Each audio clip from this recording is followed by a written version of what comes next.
many, many people. This all changed when I got to the university level. Here's what happened. I was at a public speaking and debate tournament. I was on the forensics team, and we were going out to our first tournament. Anyone forensics debate? Good. Join it. It's awesome. That was my plug. So I'm on the first tournament for the year, and I'm going to the event, and we're all going to pick roommates. Okay, there's 4 guys on the team. There's me, a guy named David, a guy named Sarad, and another guy named Richard, but he calls himself Rashad. Okay, and to give you a good idea of Rashad, he called himself a Madonna with a RuPaul twist. To say he was a flaming homosexual would be an understatement.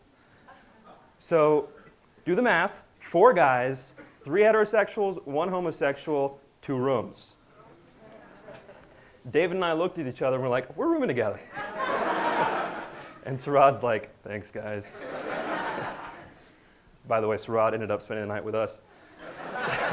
So, that night, everyone on the team goes out. They're all partying. It's great. We've practiced. We're ready. We're going to this tournament. So they all go out. Some of them brought marijuana. They were going to smoke. Some of them went to drink. Some went to go to the clubs. I stayed back because my parents had taught me, Nabeel, you need to be above moral reproach. You need to be of such a high character that anyone who sees you immediately glorifies Allah. That's what my parents had taught me. And then my friend David stayed back. So I said, hey, this is interesting. He's staying back. He's not going out with them. And we started talking, and while we're talking, he pulls out a Bible and starts reading it. I'm like, no way. I got a Christian to take down tonight. And so I look at David. I'm like, David, are you really going to read that book? Yeah. Don't you realize that book is horribly corrupt? He's like, what are you talking about? And I said, think about this for a second. Jesus spoke Aramaic, right? And then the early church spoke Hebrew. And then when the New Testament was written, it was written in Greek. So by the time the New Testament is written, Jesus' words are a translation of a translation. You've already got things that have to be lost in translation because no translation is perfect. And by that point, you have a small church. It's not until the church gets to Rome and the New Testament is translated into Latin, the Vulgate, when you have a popular level Bible. And then that Latin Bible lasts for over 1,000 years. That's the main Bible. And then when you finally get the English Bibles, it's through a German translation. You got the KJV. So that's why today you've got the KJV, the NASB, the NIV, the RSV, the ESV, the who knows what V. You got so many versions of the Bible. How am I supposed to know what the Word of God is? Now, let me give you a little bit of background on David. David had spent 5 years doing nothing but studying apologetics and the Bible. And he's kind of shy. He doesn't like engaging people. So that whole night, he's like, the Lord put me in the room with a Muslim.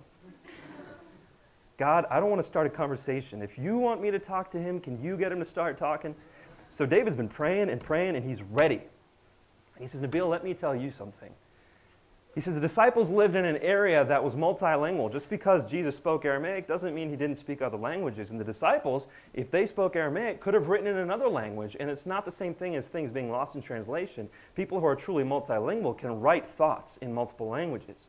And at that point, you have a Greek New Testament, which is reconstructed today with total accuracy. And by the way, if we did not have any of our 5,500 Greek New Testament manuscripts to reconstruct the New Testament today, guess what? We have over 30,000 quotations of the New Testament from the patristics with which we can reconstruct almost the entire New Testament as well. Plus other translations of the New Testament from ancient times like Latin and Syriac and Coptic. I'm looking at David, I'm like, you are making this up. I have talked to so many Christians and not a single one has ever said any of this to me before. He's like, try me, let's go. And I was like, all right, let's do it. And so we became friends. Like at that moment, we started a relationship where we would go together and yeah, we would go at it with each other, but we were real friends. Like he was doing biology at the time. He wanted to do philosophy and biology and ultimately get his PhD in the problem of evil. And I wanted to do pre-med. So I was in pre-med, so we were in a lot of the same classes together. We went to chemistry together, and we went to bio together, we went to genetics together, we went to evolutionary biology together. That was fun, by the way, because neither David nor I are atheists. We're very much against atheists.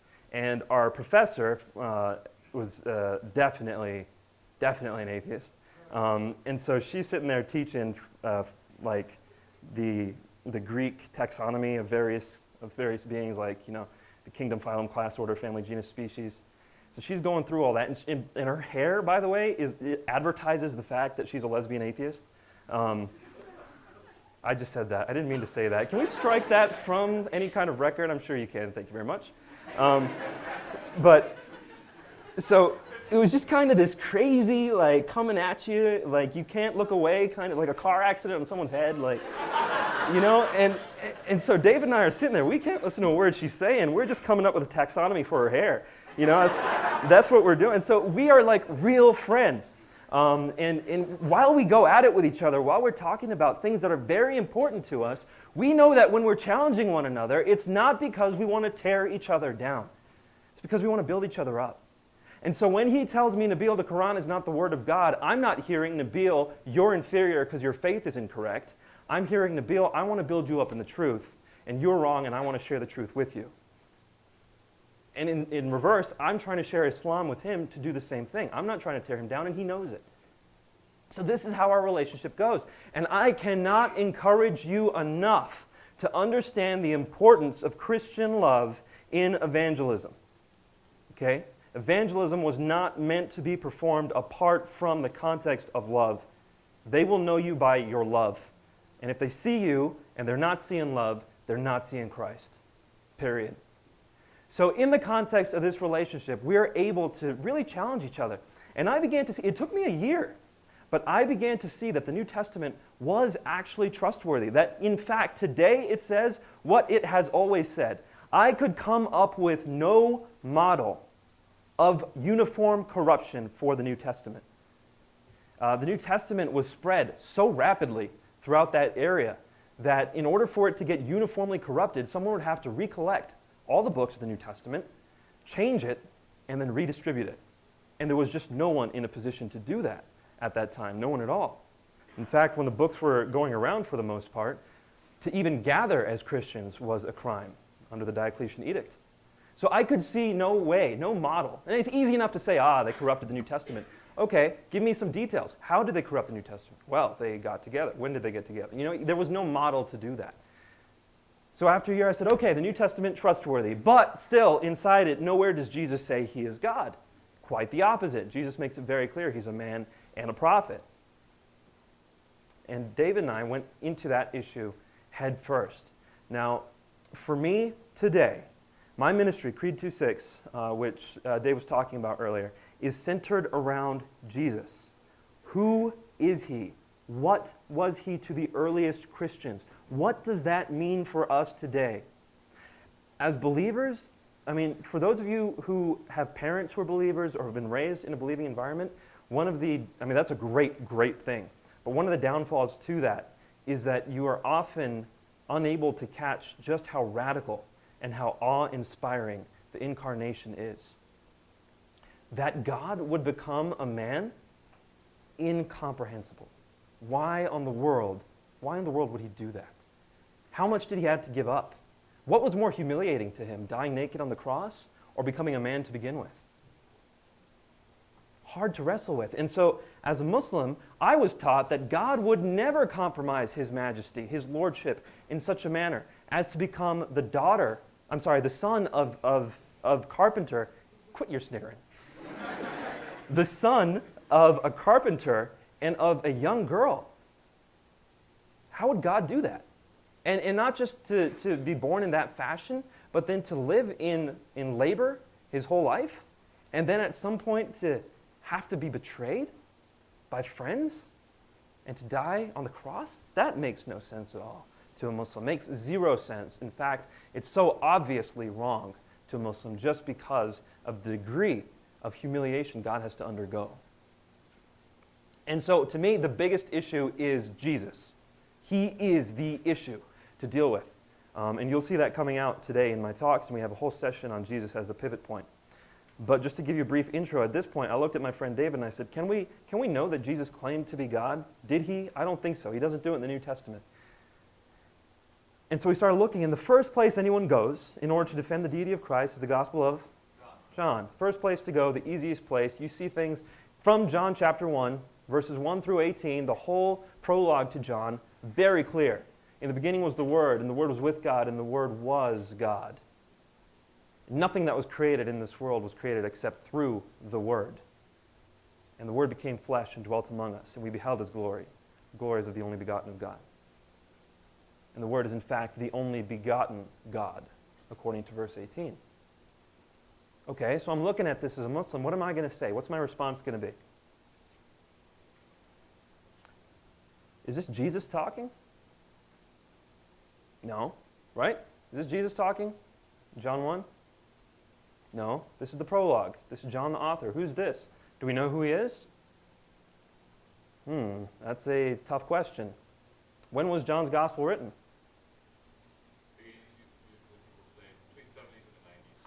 Very good. So the skeptical scholars will generally say 80 to 100. Some conservative scholars will put it as early as 70. Some scholars, like Daniel Wallace of Dallas Theological, puts it in the 50s.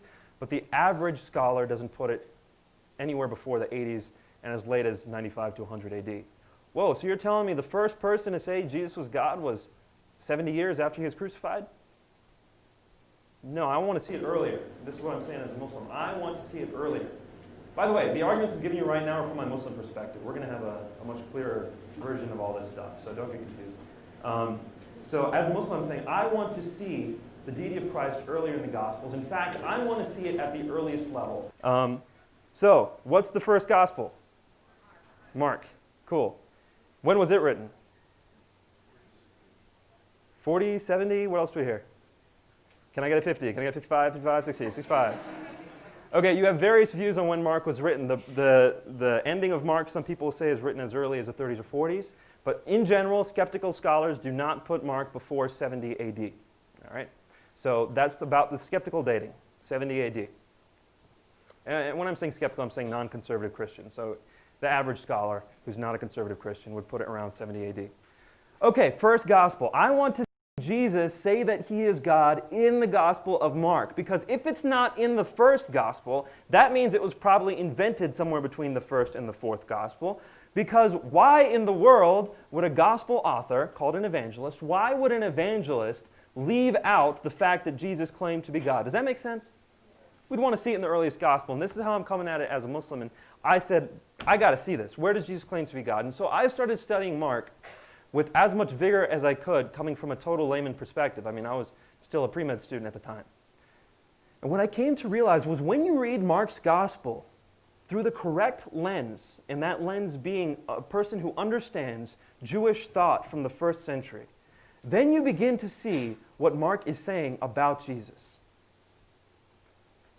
We'll go into more depth in a little bit, but what I want to tell you is that Mark 14:62 is Jesus' response to the Sanhedrin, specifically to the high priest in the Gospel of Mark. And the high priest is the person who is presiding over Israel. And here he asks Jesus, he demands of Jesus that Jesus say who he is.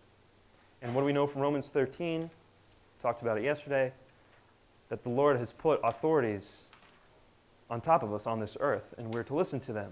And if there was anyone who could demand that Jesus say who he is as a Jew, it would be the high priest. And Jesus, at that moment, makes it abundantly clear who he is. He makes it so clear that in verse 64, what does the high priest do? Tears open his robes, which isn't like him going, ugh. It's like, ah! Like, you know, Hulk Hogan style, WrestleMania, kind of rip it off. I've just heard blasphemy in my presence. This guy has just said something about his own identity that compromises the identity of the one true God. What do you all say about him? And they say, crucify him.